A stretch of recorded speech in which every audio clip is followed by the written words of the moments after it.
Hey everybody.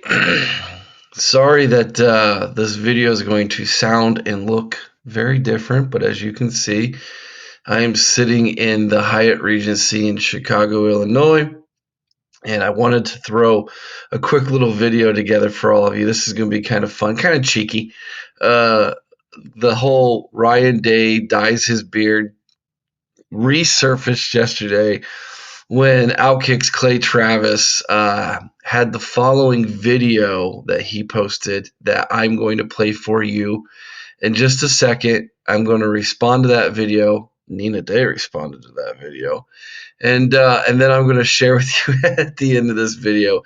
We're going to relive that moment when this guy dyed his beard in honor of Ryan Day. So, that being said, I'm going to play for you what Clay Travis had to say about Ryan Day and him dyeing his beard. If you have a beard and you dye your beard, you are not trustworthy. Because the whole purpose of having a beard is to embrace your rugged masculinity. And if you're dyeing your beard, you are defeating the whole purpose. I think this is why people didn't trust Ryan Day.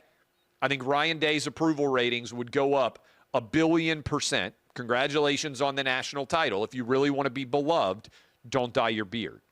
And I just got a checkmate for everybody out there who would argue otherwise. Imagine if Santa Claus dyed his beard. He goes from this friendly, grandfatherly figure to like Hillbilly Jim. You wouldn't let your kids sit on Santa's lap if he dyed his beard. He would be an untrustworthy old guy, might have a switchblade in the Santa belt. No telling, he might have guns. He might have all sorts of paraphernalia that is inappropriate for children tucked in the red suit. You're not letting your kids sit on Santa's lap if he has a dark beard. In fact, the entire Santa universe doesn't exist if Santa dyes his beard. Think about it. You know I'm right on this.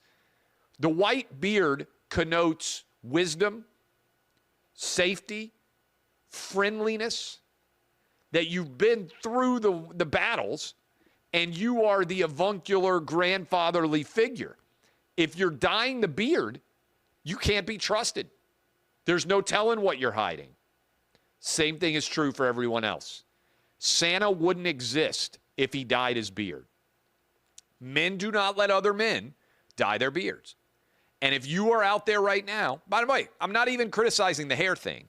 I'm just saying if you've got a beard and it's turning white and you are dyeing it, you can't possibly be trusted. All right. Interesting take there by Clay Travis. Now, obviously, all the Ryan Day's players will tell you that Ryan Day is very much a trustworthy person. Wonder why Clay Travis feels that Ryan Day is not a trustworthy person. I mean, remove the whole stupid take about the beard and Santa Claus, which I'll address in just a second. But why would Clay Travis be invested in the fact that Ryan Day is not a trustworthy human being when literally every single player that has played under his leadership and his guidance has said nothing but the contrary to that, Clay? That is a very interesting thing for you to say. Now, as for my take on why so many people are so concerned with whether Ryan Day is dyeing his beard or not is just really odd. It is like a weird metrosexual jealousy thing from men. Like, really, guys, we're gonna sit here and we're going to talk. Well, that guy dyes his beard. That is weird jealousy on the level of almost being kind of homo-ish in a way, and very, very non-masculinity, if you ask me, to even bring it up and talk about it. So, Clay Travis, weird take, bro. But I'm not the only one who has defended Ryan Day in this stupid take that everybody has. Well, Christina Day herself has now responded in the following tweet. I have known Ryan Day my entire life, and he has never once dyed his beard. Move on to the next narrative. She's had enough. Clay Travis literally got owned by a 5'4" mom of three. Okay. Minivan soccer mom just owned Clay Travis, guys. That's exactly what happened. And I just got to ask Clay one question. Dude, is that you, bro? Is that you right there on the Just for Man box? Is that you? Interesting, Clay. Kind of calling the kettle black there, isn't it, buddy? Huh? I don't know. I thought you were a little bit better than that, Clay, but apparently you're not, my man. Apparently you're not. Now, as for the whole Santa Claus thing, I know many people. I shouldn't say many people. I know several people who play Santa Claus as a form of ministry in their life. And the ones who take it very seriously, Clay probably doesn't even know this. The ones who take it very seriously, do you know that they dye their beards white? Yeah, they bleach their beards. They want to make sure that it's as white as could be because that's the image that Santa Claus has that Clay Travis is talking about. Interesting that, in order to be trustworthy, you don't dye your beard, but yet in order to play the role of Santa Claus to be trustworthy to children, these gentlemen will dye their beard. Interesting take, Clay. Maybe you should get your facts straight before you shout out on the internet with stupid stuff that makes zero sense and has absolutely nothing to do with football and makes you look like a complete moron when I know you're not, but you look like a complete idiot in this instance, dude. Bad take on your part. All right. That being said, now that that's all out of the way, I want to end this video by having some fun. Let's go relive that moment when this guy dyed his beard because quite frankly, after losing 13-10 and even though we made the college football playoff, I made a bet that if we would win the college football playoff, that I would dye my beard jet black for everybody live on YouTube because that's how down I was as an Ohio State fan. And of course, Ryan Day and this team went on the magical run, won a national championship, and I was going to be a man of my word. So I decided to dye my beard black in honor of Ryan Day. Let's go and relive that. It was on a Thursday night call-in show. Let's go relive that for all of you and have a good time. Thanks for watching, everybody. Hope you're doing well. I'll be back home in the great state of Ohio in just a few days, and then we'll be doing another call-in show. Have a great day, everybody. I mean, Eric, Kelly's I had right. another question for you. Yes. That Michigan scandal, I can't believe it. Looks like it's going to be another year or two in the court system. Way this crap's going on. Don't you just remind you of Pete Rose or Lance Armstrong or Richard Nixon? They constantly say they haven't did anything wrong, yet they're showing even in their words that they did things wrong. Oh You know what yeah. I'm saying? Oh, completely. They're admitting that they've cheated. They actually admitted in their response that they cheated. They just are like saying, "We didn't cheat as bad as you said we cheated." I mean, essentially. But man, Well, how do you think the court systems are going to uphold them when their own words they leaked out just a few pages of it? well, see, How's the court system going to overturn the NCAA on that? I don't see that's the I just that's don't the see thing it. that scares me, Ray. Is I don't know how much power the courts can have in upholding a ruling by the NCAA, and I think we're about to find out. You all, if you haven't watched my Yeah. video, you need to go watch my video from the other day. I'm the one Ohio State person that's on here saying I don't think anything's going to happen to Michigan.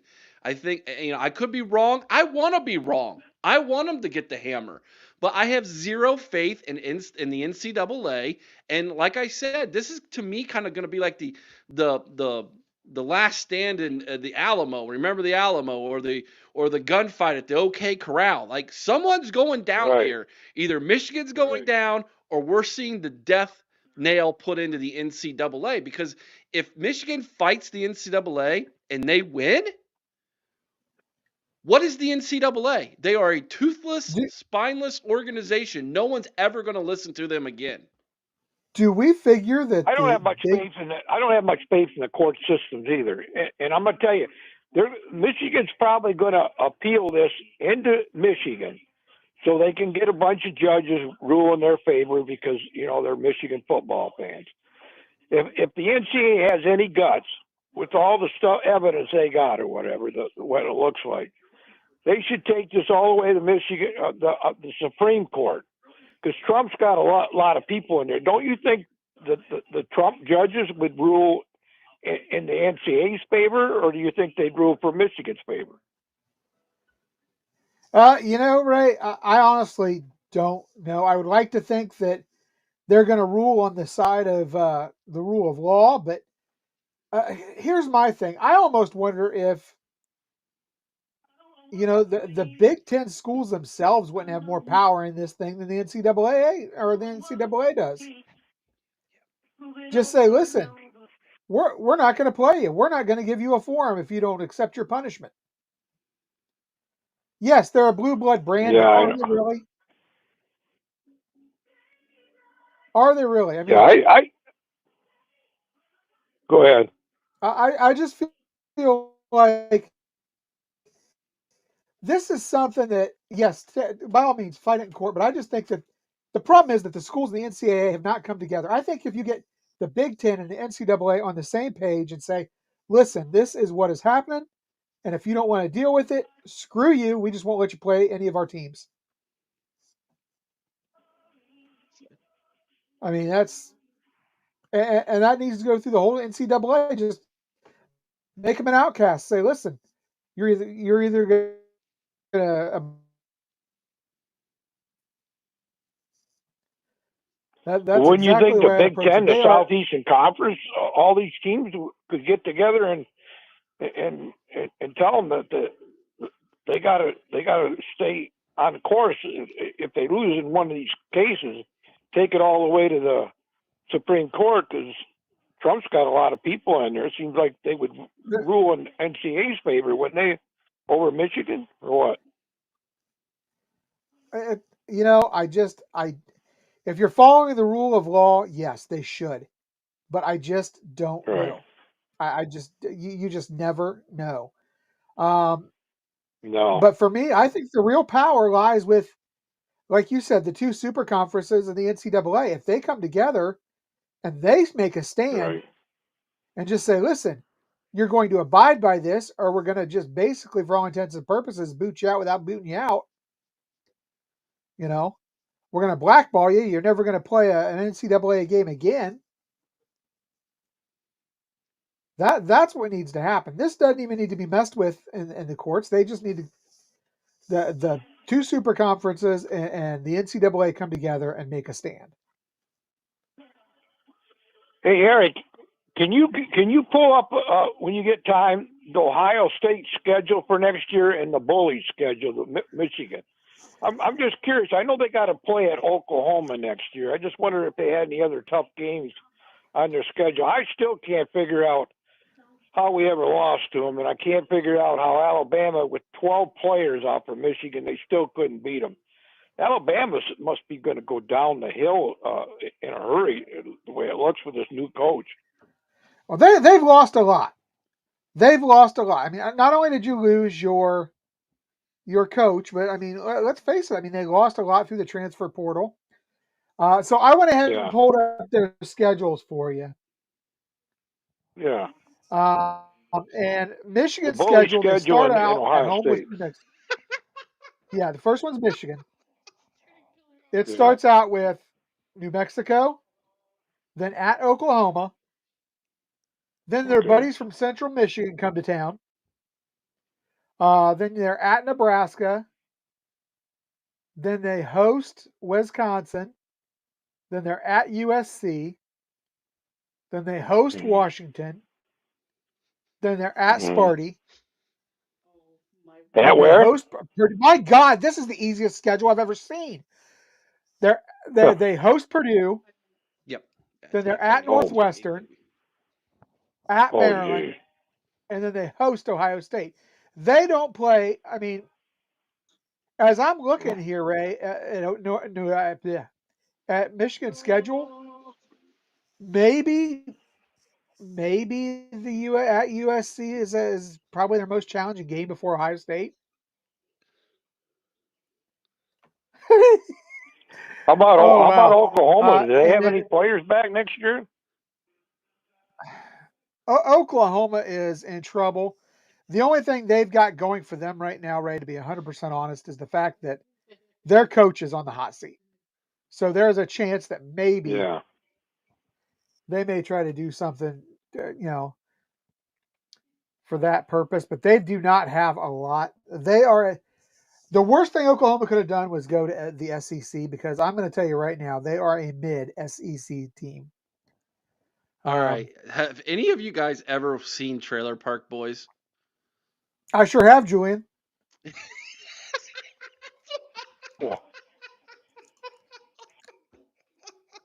look like Julian. But I'll tell you, Ray, you compare what we just heard from Michigan to Ohio State's schedule, which features hosting Texas. Then you host Grambling.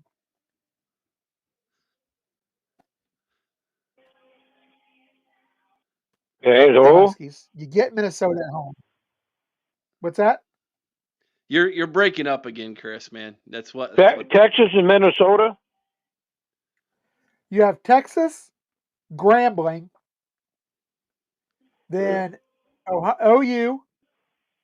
You're at Washington. You play host to Minnesota, but then you have a brutal stretch on the road. You have Illinois. You're at Illinois. You're at Wisconsin. Penn State comes home to you. Then you go back out on the road for Purdue. You host UCLA. You host Rutgers, and then you go to Michigan. Those are two different schedules that are just, I mean, I can't stop laughing. that Michigan schedule is cake. Do you think we have the quarterback for next year? I think they're gonna I think have Sand in there as the quarterback. If they don't believe Sand is the quarterback right now,